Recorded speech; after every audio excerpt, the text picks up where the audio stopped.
नमस्कार साथियों, स्वागत है आपके अपने यूट्यूब चैनल 7 स्टार एजुकेशन पे। मैं आपके बीच लेके आया हूँ फिक्स प्रिपरेशन की अगली क्लास। तो जिसने पिछली क्लास से नहीं देखी है तो पिछली क्लास ज़रूर देखें। तो शुरुआत करते हैं हम अपनी क्लास हमेशा की तरह एक मोटिवेशन के साथ। मोटिवेशन है हमारा, लहरों से डरकर नौका पार नहीं होती, लहरों से डरकर नौका पार नहीं होती, कोशिश करने वालों की कभी हार नहीं होती, कोशिश करने वालों की कभी हार नहीं होती। तो कोशिश करते रहिए, एक ना एक दिन आप ज़रूर कामयाब होंगे। तो ये हुआ हमारा मोटिवेशन। अब मोटिवेशन के जुनून को बरकरार रखते हुए हम अपनी क्लास स्टार्ट करते हैं। तो क्लास स्टार्ट करने से पहले जो चैनल पे नए हैं वो चैनल को सब्सक्राइब करें, लाइक करें और अपने दोस्तों के साथ शेयर करें। तो आइए शुरुआत करते हैं अपनी क्लास। तो इससे जस्ट पहले हमने 30 फिक्स प्रीपोजिशन कर लिए हैं। तो हमारा टारगेट है 100 फिक्स प्रीपोजिशन, जो कि पिछले एग्ज़ामों में आए हुए हैं। और संभावित PYQ जो आपके संभावित होने वाले एग्ज़ाम के अंदर भी आने के 100% चांसेस हैं। तो अब हमारा अगला एग्जाम्पल है, one man is envious another man. Envious, अब एनवियस का मतलब क्या होता है कि one man is envious another man. Envious का मतलब होता है जलन, जीएलएस। क्या होता है? जलन, जीएलएस। तो one man is envious another man, एक आदमी दूसरे आदमी से क्या करता है? जलन महसूस करता है। तो एनवियस के साथ हमेशा ओ प्रीपोजिशन का यूज़ करते हैं। एनवियस के साथ किस प्रीपोजिशन का यूज़ करते हैं? ओ एफ, सिंगल वाला एफ वाला, वो ऑफ का यूज़ करते हैं। तो एनवियस के साथ कौन सा यूज़ करते हैं? ओ प्रीपोजिशन का यूज़ करते हैं। तो एनवियस के साथ एक और वर्ड मैंने बोला था, क्या बोला था? जीएलएस। कौन सा बोला? जीएलएस। तो जीएलएस के साथ भी कौन से प्रीपोजिशन का यूज़ करते हैं? ओ प्रीपोजिशन का। तो एनवियस का मतलब होता है जलन। क्या होता है? जलन। तो ये आपको ध्यान रखना है। तो ये हुआ हमारा फर्स्ट एग्जाम्पल। एनवियस आ जाए या फिर जीएलएस आ जाए तो इनके साथ हमेशा ओ प्रीपोजिशन का यूज़ करते हैं। अब चलते हैं नेक्स्ट एग्जाम्पल की तरफ। नेक्स्ट एग्जाम्पल है हमारा 32। तो 32 के अंदर है, I was involved my own self created dogmas. तो I was involved my own self created dogmas. अब देखो यहाँ पर आपको इस सेंटेंस के अंदर 3 वर्ड ऐसे बताऊँगा जिनके साथ फिक्स प्रीपोजिशन आता है। तो पहला देखो, हमारे इस सेंटेंस के अकॉर्डिंग तो इन्वेल्व्ड आया हुआ है। क्या आया रहा है? इन्वेल्व्ड। इन्वेल्व्ड का मतलब होता है डूबा हुआ या फिर गिरा हुआ। तो इन्वेल्व्ड का मतलब क्या होता है? डूबा हुआ या फिर गिरा हुआ। तो इन्वेल्व्ड के साथ हमेशा इन प्रीपोजिशन का यूज़ करते हैं। कौन से प्रीपोजिशन का यूज़ करते हैं? इन प्रीपोजिशन का यूज़ करते हैं। तो I was involved in my own self created dogmas. Self created dogmas. तो इन्वेल्व्ड के साथ इन प्रीपोजिशन आ गया। अब इससे रिलेटेड देखो 1-2 वर्ड और देख लेते हैं। जैसे इन्वेल्व्ड के बाद में एब्जॉर्ब्ड, क्या है? Absorbed, ABSORBED, absorbed. और फिर है सबमर्ज, SUBMERGED। तो एब्सॉर्ब्ड आ जाए, सबमर्ज्ड आ जाए, तो इनके साथ भी कौन सा प्रीपोजिशन यूज़ करते हैं? इन प्रीपोजिशन यूज़ करते हैं। तो ये आपको ध्यान रखना है। और जो आपको ये देखो डोगमास दे रखा है ना, डोगमास, डोगमास का मतलब होता है बिलीव। क्या होता है? बिलीव, बिलीव करना। और आपके मिस स्पेल्ड वर्ड के अंदर बिलीव की स्पेलिंग भी आती है। तो बिलीव की स्पेलिंग होती है BELEIVE, ये आपको ध्यान रखना है। तो इनवेलप्ड के साथ कौन सा प्रीपोजिशन आता है? इन प्रीपोजिशन आता है। एब्सोल्यूट के साथ कौन सा प्रीपोजिशन आता है? इन प्रीपोजिशन आता है। और सबमर्ज्ड के साथ कौन सा प्रीपोजिशन आता है? इन प्रीपोजिशन आता है। तो ये आपको ध्यान रखना है। ये हुआ हमारा सेकंड एग्जाम्पल। अब चलते हैं थर्ड एग्जाम्पल की ओर। तो थर्ड एग्जाम्पल है हमारा third example all the players पार्टुक the dinner after the match. All the players पार्टुक the dinner after the match. अब देखो इसमें कौन सी वर्ब आ रखी है या फिर कौन सा वर्ब आ रखा है? तो वर्ड है हमारा पार्टुक। वर्ड कौन सा है? पार्टुक। अब पार्टुक का मतलब क्या होता है? पार्टुक का मतलब होता है हिस्सा बनना। क्या करना? हिस्सा बनना। तो पार्टुक का मतलब होता है, यहाँ पे मैं लिख देता हूँ, हिस्सा, किसी का हिस्सा बनना या किसी भी चीज़ में पार्टिसिपेट करना, हिस्सा बनना। तो ये हुआ हिस्सा बनना। पार्टुक का मतलब क्या होता है? हिस्सा बनना। अब देखो पार्टुक, ये पार्टुक है जो पार्ट ए की क्या है? सेकंड फॉर्म है। क्या है? पार्ट ए की क्या है? पार्ट ए की सेकंड फॉर्म है। ये तो है फर्स्ट फॉर्म और ये है सेकंड फॉर्म, ये ध्यान रखना है। तो फर्स्ट फॉर्म पार्टुक और फर्स्ट फॉर्म है, सॉरी सेकंड फॉर्म पार्टुक और फर्स्ट फॉर्म है पार्टेक। तो पार्टेक से पार्टुक वर्ड बना है, तो जिसका अर्थ क्या होता है? हिस्सा बनना। तो पार्टुक आ जाए या फिर पार्टेक आ जाए तो इसके साथ ओ प्रीपोजिशन का यूज़ करते हैं। कौन से प्रीपोजिशन का यूज़ करते हैं? ओ प्रीपोजिशन का। तो ये आपको ध्यान रखना है। तो all the players पार्टुक of the dinner after the match. तो पार्टुक आ जाए या फिर पार्टेक आ जाए तो ओ प्रीपोजिशन का यूज़ करना है। तो ये हुआ हमारा थर्ड एग्जाम्पल। अब चलते हैं फोर्थ एग्जाम्पल की ओर। फोर्थ एग्जाम्पल है हमारा वी शुड नॉट जीर ए डिफीटेड एनिमी। तो वी शुड नॉट जीर ए डिफीटेड एनिमी। तो इसके अंदर कौन सा वर्ड है? जीर। कौन सा वर्ड है? जीर। जीर का मतलब होता है हंसना। क्या होता है? लाफ, जीर, मॉक, ये सब क्या है? जीर। तो वी शुड नॉट जीर ए डिफीटेड एनिमी। तो जीर के साथ एट प्रीपोजिशन का यूज़ करते हैं, ये आपको ध्यान रखना है। जीर के साथ कौन सा प्रीपोजिशन का यूज़ करना है? एट प्रीपोजिशन का यूज़ करना। तो जीर का मीन होता है मॉक। क्या होता है? मॉक। और जीर का मतलब होता है लाफ, LAUGH, लाफ। तो इनका मतलब क्या होता है? हंसना। क्या होता है? हंसना। तो जीर, मॉक और लाफ, इनका मीन्स क्या होता है? हंसना। और इनके साथ कौन सा प्रीपोजिशन आता है? एट प्रीपोजिशन आता है। और इसके साथ साथ जीर, मॉक, लाफ, इसके साथ साथ एक आता है स्कोप। क्या आता है? स्कोप।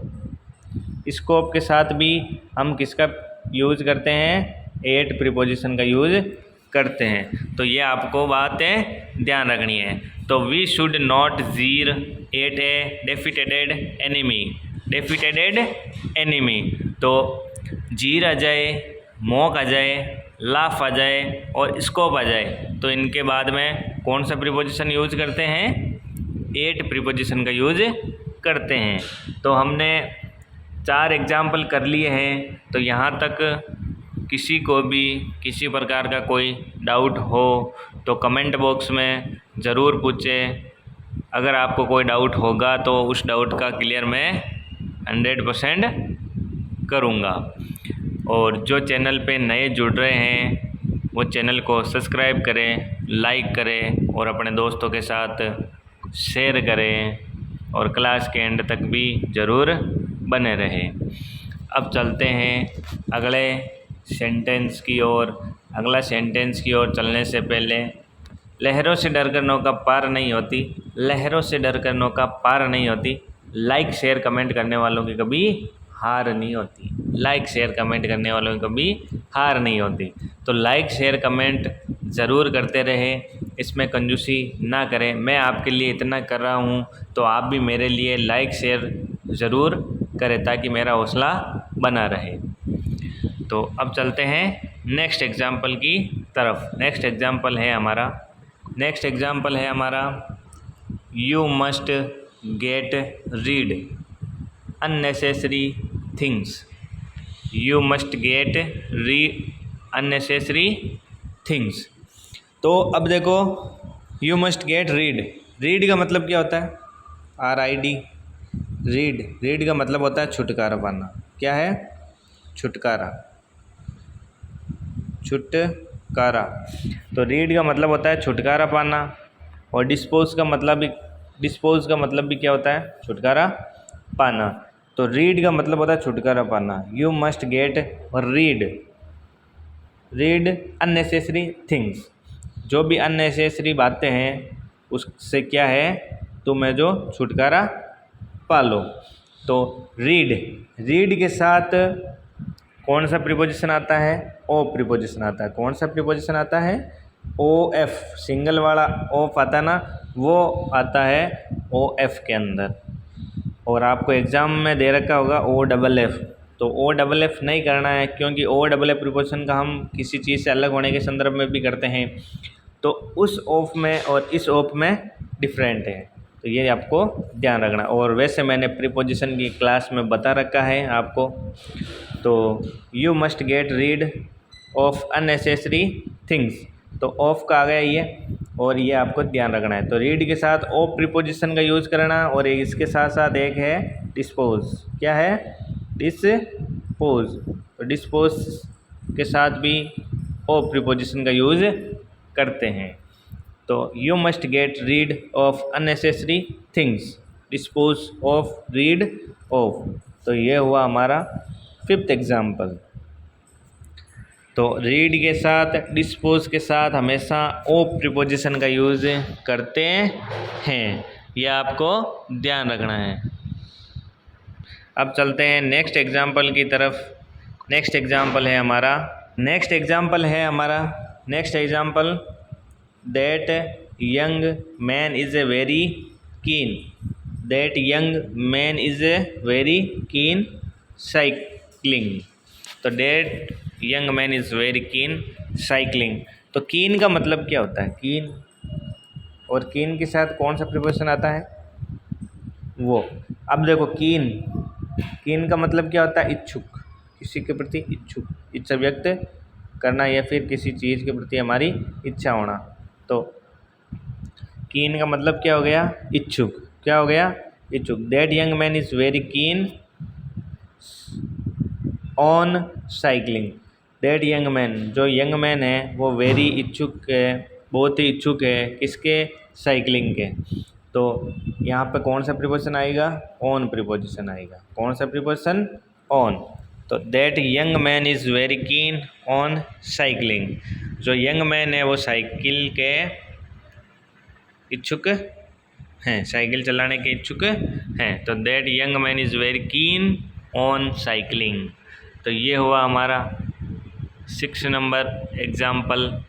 अब चलते हैं नेक्स्ट एग्ज़ाम्पल की तरफ। नेक्स्ट एग्ज़ाम्पल है हमारा I am fed up staying at this palace. I am fed up staying at this place. तो फेड अप क्या है? Fed up. फेड अप का मतलब होता है परेशान करना। क्या है? परेशान करना, परेशान होना या फिर करना या होना। तो फेड अप का मतलब क्या होता है? परेशान करना या फिर परेशान होना।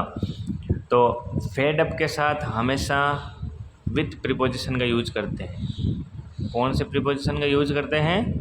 विथ प्रीपोजिशन का यूज करते हैं। I am fed up with staying at this palace.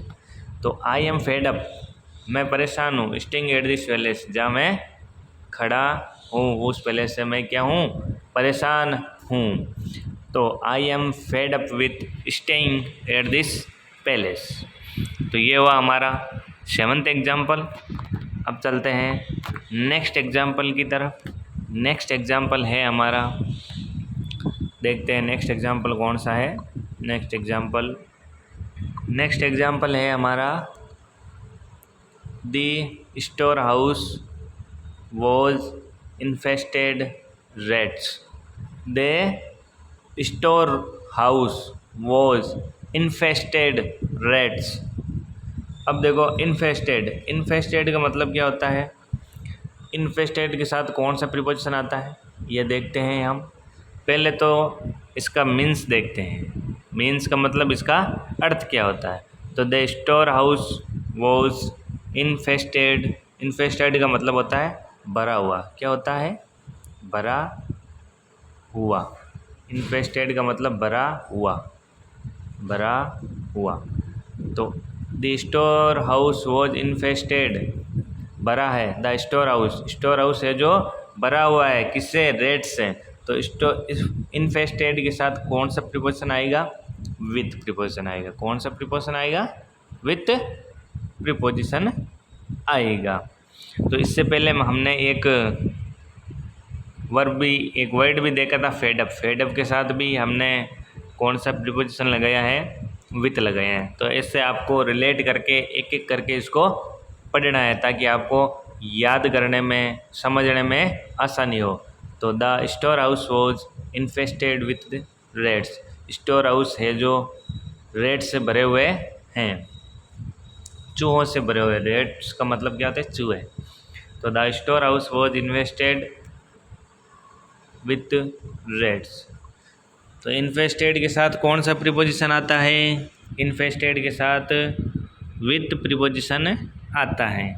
तो ये हुआ हमारा 8th नंबर एग्जाम्पल। तो यहाँ तक किसी को भी किसी प्रकार का कोई डाउट हो तो कमेंट बॉक्स में ज़रूर पूछें, और लाइक शेयर कमेंट ज़रूर करते रहें। और जो चैनल पे नए हैं वो चैनल को सब्सक्राइब भी ज़रूर करें ताकि मेरा भी मोटिवेशन बना रहे। आप लोगों की वजह से ही मेरा मोटिवेशन चलता रहेगा ताकि मैं आपके बीच में एक से बढ़कर एक ग्रामर की क्लास आपको प्रोवाइड करवा सकूं। कामयाबी सुबह के जैसी होती है। कामयाबी सुबह के जैसी होती है, जो मांगने से नहीं, किससे मिलती है? जागने से मिलती है। जो मांगने से नहीं, जागने से मिलती है। तो ये हुआ हमारा मोटिवेशन। अब चलते हैं नेक्स्ट एग्जाम्पल की तरफ। नेक्स्ट एग्जाम्पल है हमारा, इन्फेस्टेड के साथ याद रखना है विथ प्रीपोजिशन आता है।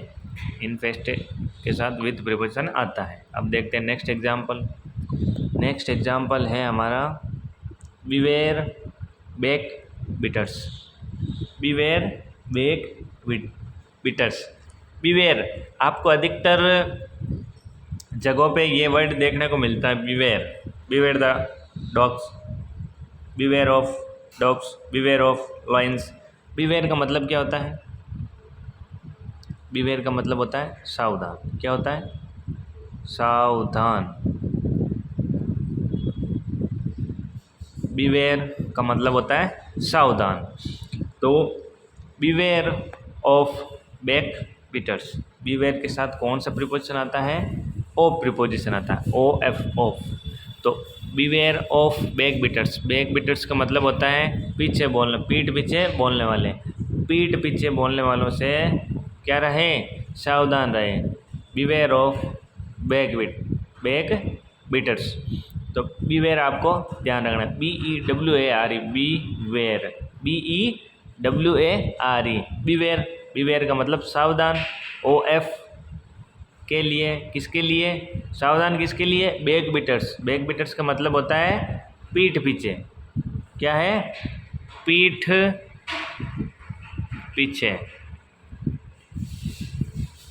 पीठ पीछे बोलने वाले, पीठ पीछे बोलने वाले। तो पीठ पीछे बोलने वालों से क्या रहें? सावधान रहे। Beware of back beaters. तो ये हुआ 9 एग्जाम्पल। अब चलते हैं नेक्स्ट एग्जाम्पल की तरफ। नेक्स्ट एग्जाम्पल है हमारा it occurred me that I had already paid the tax. It occurred me that I had already paid the tax. यह that I had already, वह जो ऑलरेडी पेड कर चुका है टैक्स, वह ऑलरेडी टैक्स को या फिर टैक्स पेड कर चुका है, फिर भी अचानक से उसको क्या हुआ? ओक्यूर्ड का मतलब होता है अचानक। ओक्यूर्ड का मतलब क्या होता है? अचानक। तो लिख ही देता हूँ, ओक्यूर्ड का मतलब अचानक। क्या है? अचानक। तो ओक्यूर्ड का मतलब क्या होता है? अचानक। तो it occurred me that I had already paid the tax. अब ओक्यूर्ड वर्ड के साथ हमेशा किस प्रीपोजिशन का यूज़ करते हैं? टू प्रीपोजिशन का यूज़ करते हैं। तो ओक्यूर्ड के साथ हमेशा टू प्रीपोजिशन का यूज़ करते हैं, ये आपको ध्यान रखना। It occurred to me that I had already paid the tax. तो ये हुआ हमारा 10 नंबर एग्ज़ाम्पल। तो यहाँ तक किसी को किसी भी प्रकार का डाउट हो तो कमेंट में ज़रूर पूछें। और कैसी लगी आज की आपको ये क्लास कमेंट बॉक्स में ज़रूर बताएं। और जो चैनल पे नए जुड़ रहे हैं वो चैनल को सब्सक्राइब करें, लाइक करें और अपने दोस्तों के साथ शेयर करें। तो मिलते हैं अगली क्लास में, तब तक के लिए जय हिंद, जय भारत, राधे राधे, सत श्री अकाल। Thanks for watching my YouTube class. जय हिंद, जय भारत।